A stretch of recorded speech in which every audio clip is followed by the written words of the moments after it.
அல்லவா கஷ்டமாக இருக்க வேண்டும் என்று சொன்னேன். அப்பொழுது அவர் சொன்னார், இல்லையா, நீங்க என்னை விட மூத்தவர், உங்களை நாங்க மதிக்கிறோம்.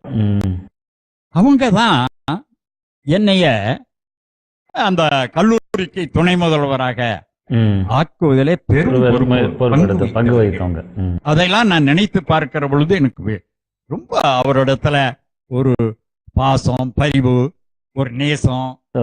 அதனால அவர்கள் சொல்லுகின்ற சொற்களை எல்லாம் நாங்கள் தெய்வ வாக்கு போல கருதி பணிபுரிந்து வந்தோம். உங்களுடைய அந்த நாட்கள்ல, பணிபுரிந்த நாட்கள்ல இவங்க 2 பேர்த்துக்கு இன்னைக்கு ஒரு பாராட்டு சொல்லணும் அப்படின்னா ஒரு பாராட்டு சொல்லிடலாம்.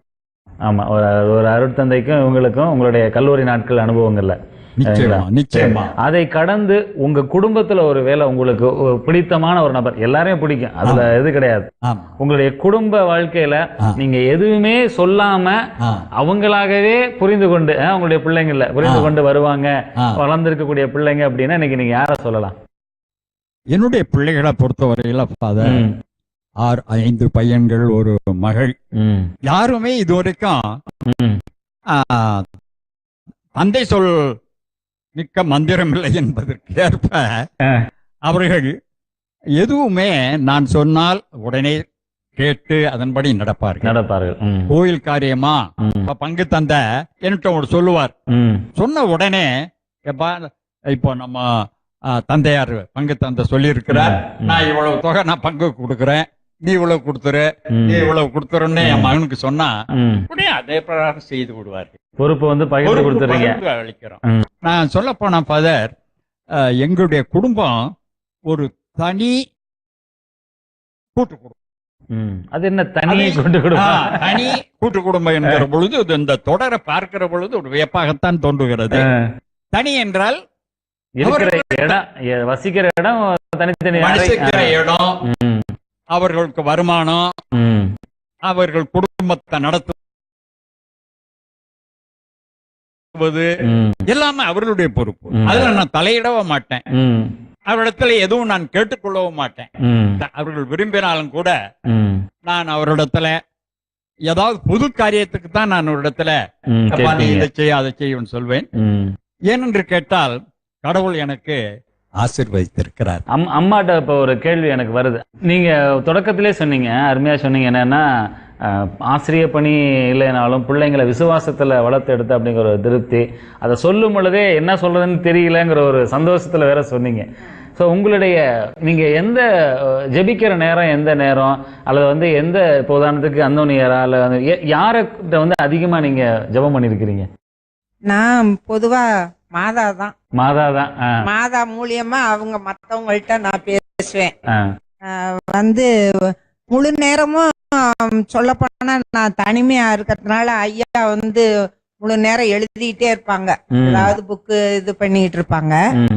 அப்ப நான் வேலை சாப்பிட கூட வராம எழுதிக்கிட்டு இருந்தாருன்னா திட்டலாம் மாட்டீங்களா? அது கரெக்டா டைமுக்கு என்ன இது பண்ணிருவாங்க. நான் அவங்கள தொந்தரவு பண்ண மாட்டேன். அப்ப முழு நேரம் இந்த மனவழிய ஜெபம் சொல்லிக்கிட்டே இருப்பேன். நான் எங்க பேர பிள்ளைகளுக்கும் நான் சொல்வேன், பாப்பா இந்த மாதிரி நீங்க போறீங்க, காலேஜ் போய் சேரு வரைக்கும் எத்தனை மனவழிய ஜெபம் சொல்லலாம், அது மாதிரி சொல்லுங்கப்பா, உங்களுக்கு பாதுகாப்பா இருக்கும் அப்படின்னு சொல்லிட்டு. அதே மாதிரி நான் அந்தோனியாரையும் ரொம்ப விரும்பி இது பண்ணுவேன். செவ்வாய்க்கிழமைனாக்க திங்கக்கிழமையே அவர்கிட்ட நான் வேண்டிக்குவேன், நாளைக்கு உங்க நாள், நாளைக்கு நல்ல செய்தி சொல்ல போறீங்களா, கெட்ட செய்தி சொல்ல போறீங்களா, அது பிரகாரமே நடக்கும் சாமி. நிச்சயம் எனக்கு அது ஒரு ஒரு மாதிரி பயத்தை கொடுத்துக்கிட்டே இருக்கும். நாளைக்கு என்ன செய்தி கேட்க போறோம் அப்படின்னு. எல்லாருக்கும் செவ்வாய்க்கிழமை ஆகாத நாளும்பாங்க, ஆனா எங்களுக்கு செவ்வாய்க்கிழமை தான் நல்ல நாள். நல்ல நாள், அந்த காரியமும் ஆகாத நாள் நமக்கு கிடையாது. எங்க தாத்தா ரொம்ப தெய்வ பக்தியும் சாமி, அவங்களும் கோயில்களுக்கு நிறைய இது பண்ணிருக்காங்க. அவர் சொல்வாரு, தெய்வ பக்தி தான் முதல்ல வேணும், ரெண்டாவது இந்த சாஸ்திரம் எல்லாம் பாக்குறது எனக்கு பிடிக்காது. முக்கியமா எந்த ஒரு நேரமும், எல்லா நேரமும் கடவுள் படைச்ச நேரம் நல்ல நேரம், அதனால அது பாக்குறது எனக்கு பிடிக்காது. எல்லா பிள்ளைகளுக்கும் அதைத்தான் நான் சொல்வேன், கோயில் தவறாதீங்க, எந்த சூழ்நிலையிலையும் சாமிமார்களுக்கு விரோதமா நம்ம பேசுறதோ செய்யறதோ காலேஜ்ல இருக்கும் போதும் பிள்ளைகளுக்கு அதுதான் சொல்வேன். ஏன்னா அங்க எத்தனையோ அதிகமா இப்ப மற்ற வீடுகள் உள்ளவங்க எல்லாம் பாத்தீங்கன்னா கோயிலோட நிறுத்திக்குவாங்க. நீங்க அதிகமா அந்த வளாகத்துக்குள்ளே வேற பிள்ளைங்க எல்லாருமே அங்கதான் இருந்திருக்கீங்க.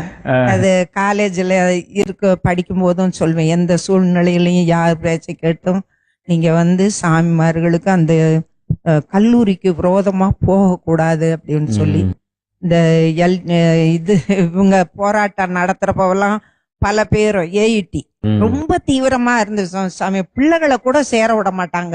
அந்த ஏஐடி வாத்திமார்க பிள்ளைகளை நம்ம பிள்ளைகளோட சேர விட மாட்டாங்க. நான் அன்பா தான் அவங்களுக்கு சொல்வேன், பெரியவங்க தான் இது பண்ணிக்கிட்டு இருக்காங்க, நீங்க ஏப்பா அடிச்சுக்கிறீங்க அப்படின்னு சொல்லிட்டு யாரும் எதுவும் சொல்ல மாட்டாங்க என்னைய.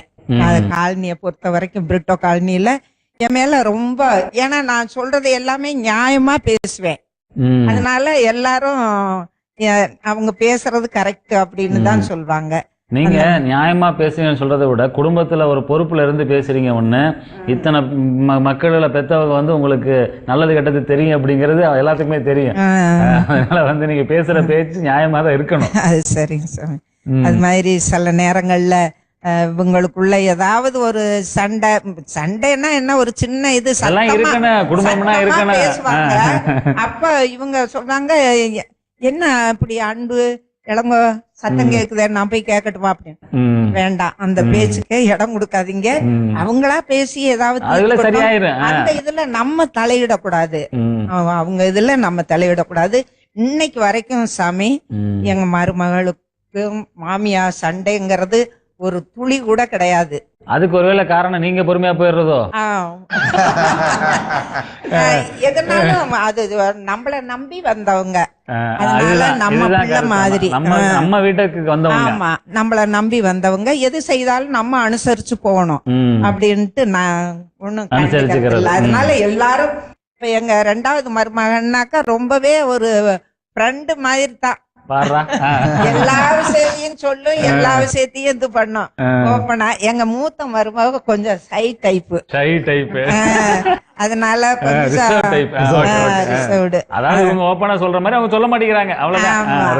சில முக்கியமான காரியங்களை சொல்லுவாங்க. மத்த எல்லா மருமகளுமே ரொம்ப கலகலப்பு. வீட்டுக்கு வந்துட்டாங்கன்னாக்கா ரொம்பவே, நான் எல்லாருக்கும் சமைச்சுக்கிட்டு இருப்பேன், இவங்க எல்லாரும் ஒன்னா சேர்ந்து பேசிட்டு இருப்பாங்க.